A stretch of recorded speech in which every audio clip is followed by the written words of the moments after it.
Seja bem-vindo ao Informe Região. Confira na edição de hoje. Durante 2 dias, o evento Noite do Centro Histórico abrilhantou o Rio Grande. Conferência Municipal de Direitos Humanos aconteceu na última sexta-feira em Rio Grande. Delegação de São José do Norte participa da 9ª Conferência Estadual de Saúde. Venâncio Aires contará com um novo centro de referência em assistência social. Estudo mostra que mais da metade dos maiores lagos e reservatórios do mundo estão secando. E ainda, Brasil amplia o uso de energias eólica e solar.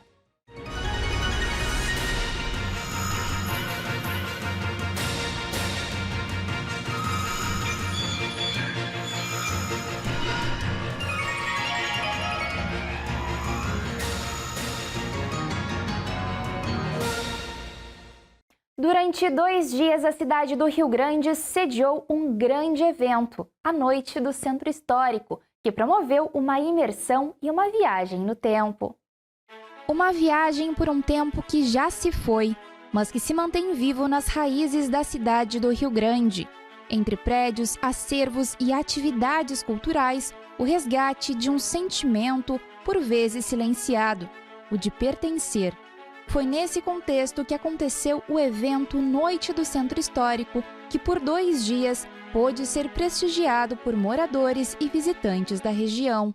Rio Grande é a cidade mais antiga do estado, rica em cultura, história e patrimônio. E tudo isso está presente bem aqui, no centro histórico da cidade, e onde acontece esse grande evento. Bom, esse evento começou em 2016, né?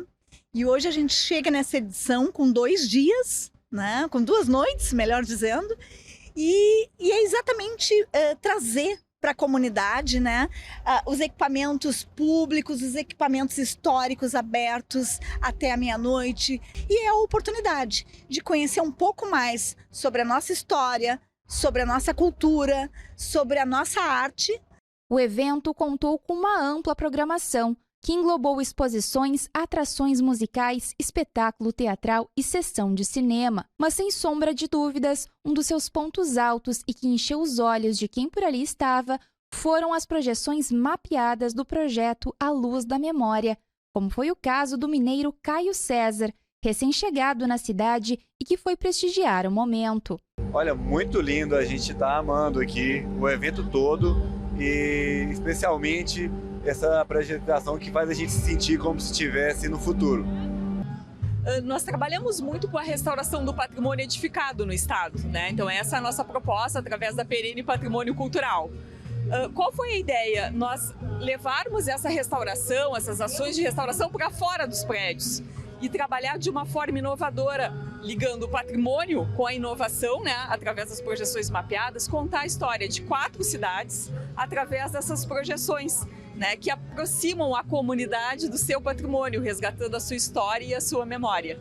Neste espetáculo de luz e som, a história de Rio Grande foi contada através do tema trabalho. Por meio das mãos de trabalhadores e trabalhadoras, tudo começou a ser escrito e foi evidenciado. Também tem essa leveza. A nossa ideia era que as pessoas, quando vissem essa projeção e estivessem aqui nessa imersão, saíssem sensibilizadas, saíssem tocadas, saíssem com uma percepção diferente da história da nossa cidade, se sentissem convidadas a olhar para esses prédios, olhar para as pessoas da sua família, seus vizinhos, seus amigos que talvez tiveram essa experiência fabril, operária, que reconheçam essa importância dessa história, né, dessa memória.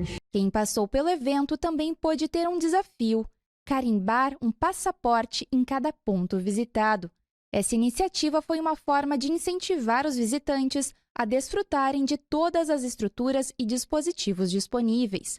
Além disso, jovens educadores patrimoniais estiveram promovendo a divulgação do patrimônio histórico do município. E tá aqui essa noite, igual no ano passado que a gente teve, para falar um pouquinho mais para as pessoas sobre o patrimônio, né? Porque muita gente não dá o valor necessário. A Noite do Centro Histórico foi uma realização da Prefeitura Municipal do Rio Grande, MAC Produções, Cultural e Ministério da Cultura e foi financiada através da Lei de Incentivo à Cultura e com patrocínio da CMPC.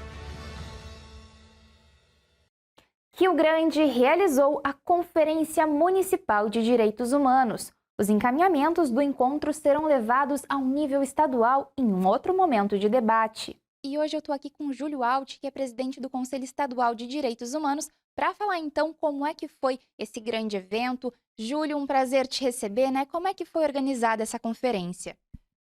Prazer ser recebido aqui, cumprimento os ouvintes e telespectadores da TV Farol. Bom, a Conferência Municipal de Rio Grande, ela está dentro ela é encarada como uma conferência preparatória de direitos humanos, né? Ocorrem em diversos municípios e regiões, conferências regionais e municipais de direitos humanos, assim como conferências livres. Então, está ocorrendo desde novembro do ano passado, diversas conferências espalhadas pelo estado. A conferência aqui no município de Rio Grande, ela teve uma qualidade muito grande de pessoas de diversos setores da sociedade, né? Desde pessoas ligadas, professores, professoras, também advogados, a representação da OAB estava presente, indígenas presentes, a população com deficiência também presente, população LGBT presente, e podemos fazer um debate muito amplo, né, sobre essas questões de direitos humanos e aprimoramento dos direitos humanos no município de Rio Grande. Muito interessante que tiveram todas essas representações, então muitas coisas produtivas devem ter saído desse debate, né? Então, quais foram os principais encaminhamentos aqui para Rio Grande? Bom, teve diversos encaminhamentos e eles serão levados à conferência estadual, né? Uma das propostas que foram colocadas foi criar um observatório de direitos humanos, da qual a gente consiga observar na cidade de Rio Grande a quantas anda, né, o cumprimento das políticas públicas relacionadas a direitos humanos. Também foi debatido a questão da importância da preservação do bioma Pampa e também sobre um parque a ser criado aqui no município de Rio Grande. Júlio, falando então nessa parte estadual, né? Está nos preparativos então para a conferência estadual? Como é que está funcionando? O que o pessoal pode esperar? O público vai poder prestigiar? Quando é que vai acontecer? A conferência estadual, então, ocorre no próximo final de semana, que é no dia 26, sexta-feira, e principalmente no dia 27, no sábado, né, durante o dia inteiro, né? Começa de manhã e termina no final da tarde. E nós estamos esperando um público grande, vai ocorrer no Dante Baroni, na capital, em Porto Alegre, na Assembleia Legislativa. E a gente espera, né, que o município de Rio Grande consiga estar representada com as suas propostas, né, que foram apresentadas na conferência municipal. E terão, né, a defesa de diversas propostas e diversas questões relevantes de direitos humanos, né? Temos uma mesa de abertura na sexta-feira, no dia 26, com representação desde da Câmara Federal até representações, né, do Estado do Rio Grande do Sul, do sistema de justiça, né, juízes, defensores, procuradores, e também teremos, por certo, né, representações indígenas, quilombolas e de outras populações que precisam estar ali para serem ouvidas e que a gente precisa pensar na sociedade como ela é hoje, né? Uma sociedade plurima e que a gente tem que tentar entender um pouco das nossas diferenças e também da onde a gente consegue se aproximar, né? E respeitando, né, as diferenças de todos e conseguindo garantir, assim, políticas públicas que respeitem a todas e todos no que concerne os direitos humanos. Então, creio que esse é o nosso grande desafio da nossa conferência estadual, que é a gente conseguir elaborar um plano estadual de direitos humanos aqui para o Rio Grande do Sul, onde a gente consiga estar compreendendo, né, qual é a legislação existente hoje, nossa Constituição, os acordos internacionais, e de que forma que nós vamos fazer cumprir, né? Assim como outros países pensam isso, né, o nosso Estado está pensando isso também e está ocorrendo, né, esse tipo de debate no Brasil inteiro. E sempre são questões relevantes que a gente vê como importante, né, o debate de direitos humanos. Na última semana, uma delegação de São José do Norte participou de uma conferência estadual de saúde, que aconteceu em Porto Alegre. Os profissionais acompanharam debates importantes com temas relacionados à saúde pública. A conferência acontece de 4 em 4 anos, a fim de avaliar a situação da área, montar propostas e estabelecer as diretrizes que devem ser incorporadas na elaboração do Plano Plurianual de Saúde e do Plano Estadual de Saúde. Dentro da programação de atividades do encontro estavam plenárias e trabalhos em grupo.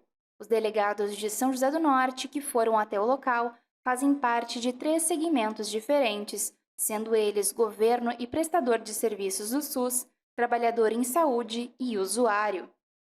Venâncio Aires contará a partir de hoje com um novo centro de referência em assistência social, que será chamado de CRAS Centro. O novo local, que fica sediado na Avenida Rupert Filho, número 789, será destinado para o atendimento de moradores dos bairros interior e região central de Venâncio Aires. O objetivo da criação da estrutura é otimizar os serviços fornecidos à população, dentre eles os atendimentos psicológicos e de assistentes sociais. Aproximadamente 300 famílias já utilizam a rede, seja na parte assistencial ou a partir do programa de proteção e atenção integral à família. Esta será a segunda unidade que atenderá de forma fixa, além do suporte que é oferecido no bairro Batiste e de 2 equipes volantes. O Centro de Referência em Assistência Social é o primeiro contato da população que se encontra em vulnerabilidade social. Um estudo realizado pela Universidade do Colorado, nos Estados Unidos, mostrou que mais da metade dos maiores lagos e reservatórios do mundo estão secando e pondo em risco o futuro hídrico da humanidade. O levantamento apontou ainda como principais responsáveis o consumo insustentável e as mudanças climáticas.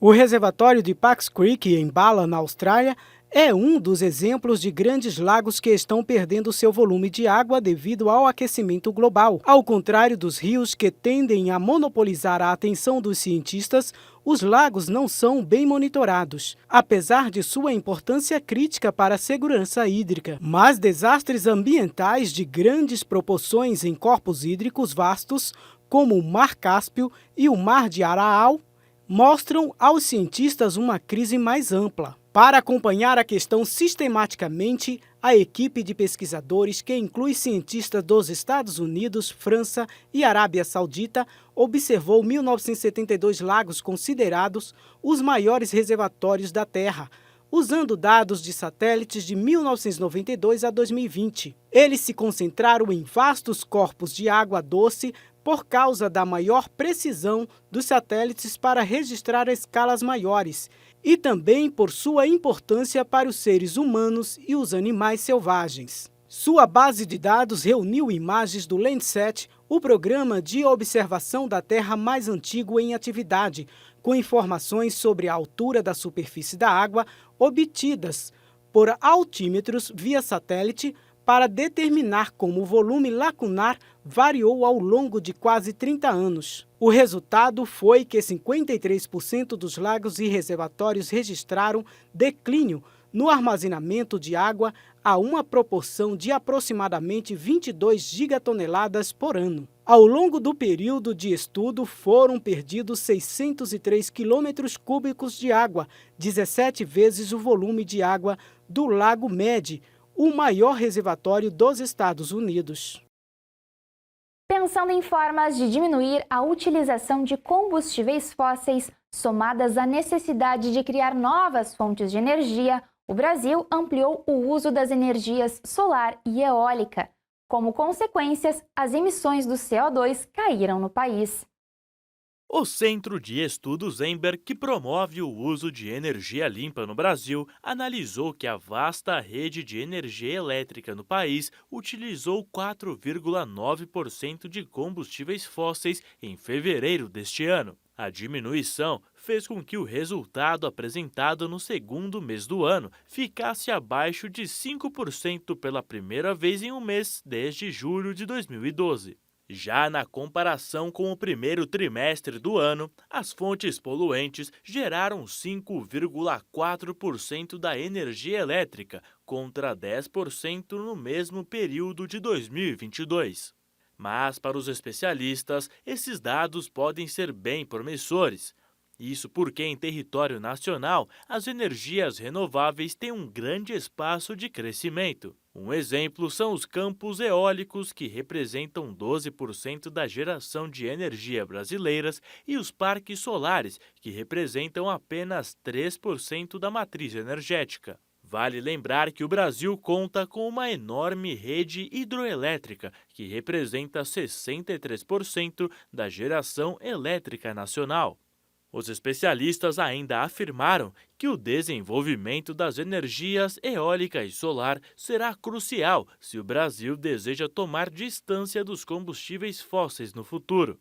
E para o Brasil, a busca pelo topo do ranking dos maiores produtores de energias renováveis pode estar próximo, já que nossa nação ocupa a 3ª posição dos países que mais produzem esse tipo de energia, estando atrás apenas da China e dos Estados Unidos. E a escolha por esse tipo de fonte energética pode ser um avanço um tanto quanto interessante para o país. Os dados mostram ainda que, como resultado das diminuições da utilização dos combustíveis fósseis, as emissões de CO2 do setor caíram 29% no mesmo período, apesar do aumento na geração de energia elétrica. O sol deve aparecer entre nuvens em boa parte da região. Confira a previsão do tempo para a sua cidade. Em Rio Grande, o tempo será de sol entre nuvens. A temperatura máxima será de 23 graus e a mínima de 15. A umidade relativa do ar pode chegar a 95% e os ventos a 9 km por hora. Em São José do Norte, o tempo se manterá da mesma forma que Rio Grande. A temperatura máxima será de 22 graus e a mínima de 14. A umidade relativa do ar pode chegar a 95% e os ventos a 9 km por hora.